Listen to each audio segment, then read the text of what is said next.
Je suis Jacques, Jacques Sauveur. Si mon nom ne vous dit rien, c'est normal. Nous ne nous connaissons pas. Les malheureux qui m'ont connu ont eu la mauvaise habitude d'en mourir promptement.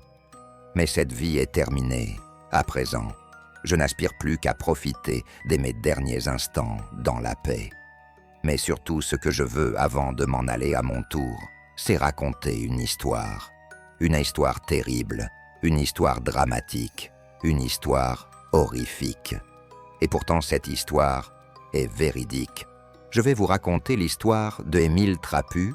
C'est une histoire désagréable à entendre, alors que toutes les âmes sensibles s'en aillent immédiatement. Les bienheureux, les amoureux de l'humanité, les collectionneurs de papillons. Fuyez, pauvres fous. Ah, vous êtes toujours là. C'est que vous avez le ventre bien accroché. Mais n'oubliez pas, je vous ai averti. Si ce soir, le sommeil vous fuit, si le cauchemar guette, ne venez pas vous plaindre. Ou alors c'est qu'en fin de compte, vous aussi avez quelque chose de tordu qui gigote dans votre cœur. Enfin, cela ne me regarde pas. Émile Trapu n'était pas n'importe quel homme, c'était le pire. Une engeance maléfique vomie des enfers. Son corps entier transpirait la méchanceté et la haine du genre humain. Un rejeton maléfique de l'espèce, semant désespoir et malheur sur son passage. Un soir d'octobre 1897, dans une maison isolée du Périgord, dans les environs de Sarlat, Marie Trapu, de son nom de jeune fille, Marie Bourloute, agonise sur un lit puant, crasseux. Dehors, une tempête infernale souffle et hurle dans la maison. C'est dans cette maison, derrière le claquement des volets, que le drame se prépare. La robe remontée et le lit inondé de sang, les mains crispées sur les draps. Marie hurle et gémit à la fois, tourmentée d'une douleur inouïe. Sa tête frappe le cadre du lit, des cheveux ensanglantés s'accrochent au bois. Marie est seule. Jean n'est pas là. Oui, je vous le dis, cette femme seule, mourante dans une misérable massure, aurait pu sauver le monde du malheur. Qu'elle se dépêche un peu de mourir. Et vous, oui vous, ne seriez pas là, rongé de curiosité malsaine, à lire ce témoignage. Marie Trapu, de son nom de jeune fille, Marie Bourloute, expie sa misérable vie en accouchant d'un horrible petit chiard. Les hurlements de la mère sont remplacés par les cris de cette vilaine créature. Je sais que vous êtes là derrière, sur mon épaule. Vous aussi, vous le voyez. Regardez comme il est moche. Sa peau fripée, maculée de sang et de liquide amniotique. Regardez bien ces vilains yeux. On le voit déjà, il y a le mal dans ses yeux. Je sais, mes affreux amis, vous vous demandez si peut-être Marie Trapu, de son nom de jeune fille, Marie Bourloute, a mis au monde l'Antéchrist, par une immaculée conception diabolique, culbutée par Belzébuth lui-même, ramonée par le grand timonier des enfers. Eh bien, peut-être, car la pauvre Marie Trapu, de son nom de jeune fille, Marie Bourloute, partageait sa vie avec un homme si méchant et si mauvais, qu'il pourrait bien être le vaisseau, le truchement de ses engeances maléfiques. Le voilà seul sur ce lit, entre les jambes du cadavre de sa mère. L'origine du monde exposée, ravagée et sanguinolente. Il est sorti sur le ventre, et entre deux cris, sa petite bouche cherche le sein de sa mère. Mais point de mamelon pour le petit goulu, il trouve sous sa bouche qu'un bout de drap imbibé de sang. Voilà que dans le fracas de la tempête, ce petit animal abandonné se nourrit du sang de sa mère. Il tète. Sa petite bouche fait mouiche, mouiche, mouiche, tel le Styx s'écoulant de la porte des enfers. Un flot de sang imbibe les draps. Le corps de la mère n'est pas encore froid, et l'hémorragie mortelle continue son office. Le sang, c'est la mort. Le sang, c'est la vie. Le gourmand se régale. C'est un festin d'hémoglobine. Je sais, mes amis, vous vous dites, un nourrisson se nourrissant de sang sans cesse, cela ne se peut. Et pourtant c'est la vérité toute nue. Il n'y a pas un mot de cette histoire qui peut être mis en doute. C'est l'exacte vérité.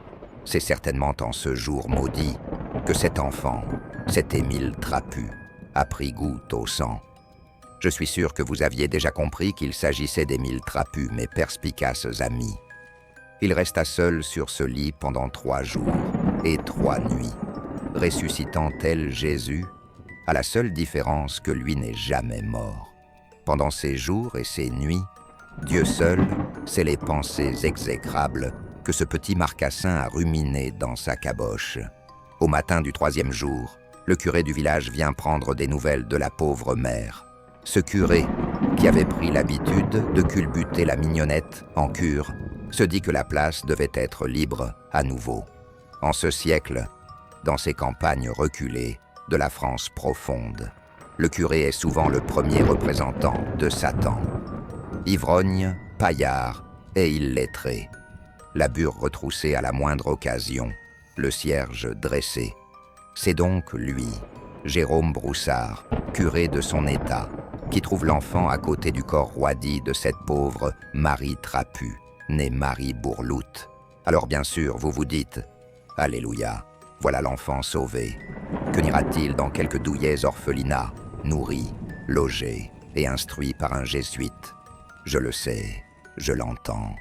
Je vous réponds « Taisez-vous, imbécile, et écoutez cette histoire. » Ainsi donc, Jérôme Broussard, curé de son état, rentre dans la misérable demeure.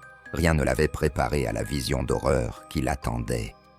Jésus, Sainte Marie, Mère de Dieu, Saint Joseph, Saint Antoine, dit-il avec un mouvement de recul.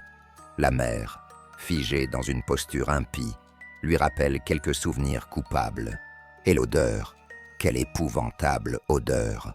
Une odeur qui vous prend au fond de la gorge, comme de la vieille viande hachée, laissée traîner au fond du frigo 2 semaines. Mais oui, vous voyez très bien. Un dimanche, tranquille à la maison, on se dit « je vais me faire un bon chili con carne ». Imaginez bien le moment où, vous régalant déjà en avance, vous ouvrez le paquet. Et là, une vieille odeur dégoûtante vous claque au visage. Eh bien, voilà dans quel malheur notre curé se retrouve à mariner.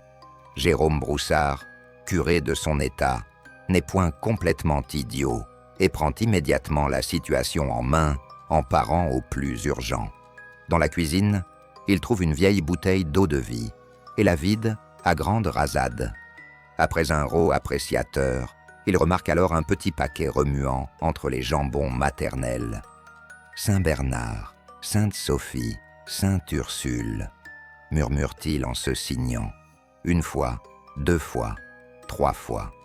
Ce bon curé Broussard hésite, évidemment.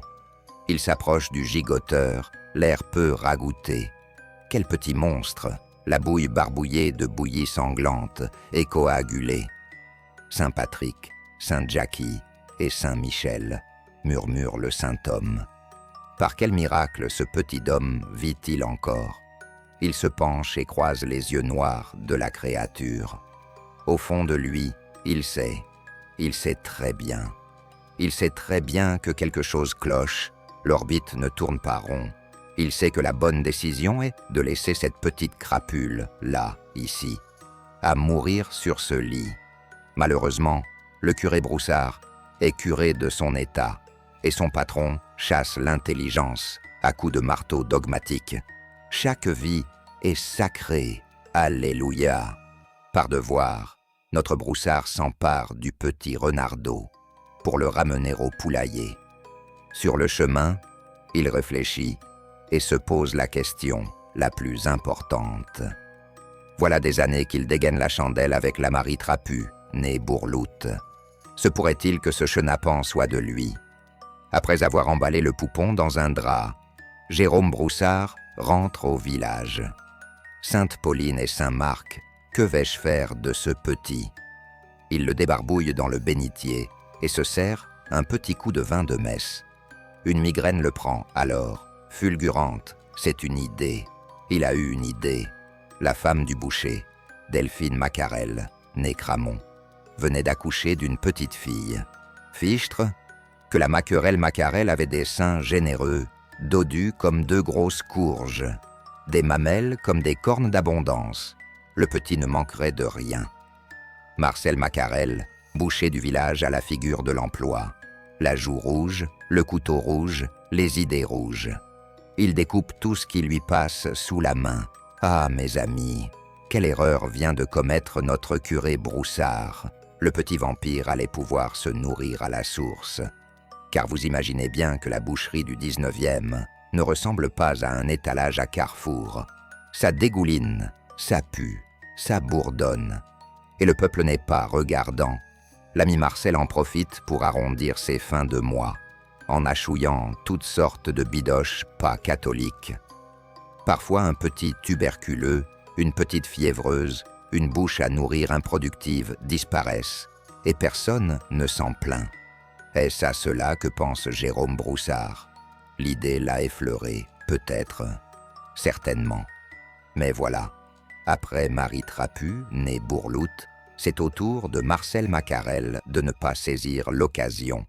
Un petit coup de hachoir, et hop, on désosse, on jette les boyaux, et quel tendre petit cochon de lait nous avons. L'histoire s'arrêterait là, et vous et moi pourrions retourner vaquer à nos occupations. Oui, je vous entends, c'est un bébé. Vous vous dites, regarde comme il est moche, on dirait vraiment ma mère. Vous êtes attendri, grand dadais que vous êtes, mais attendez.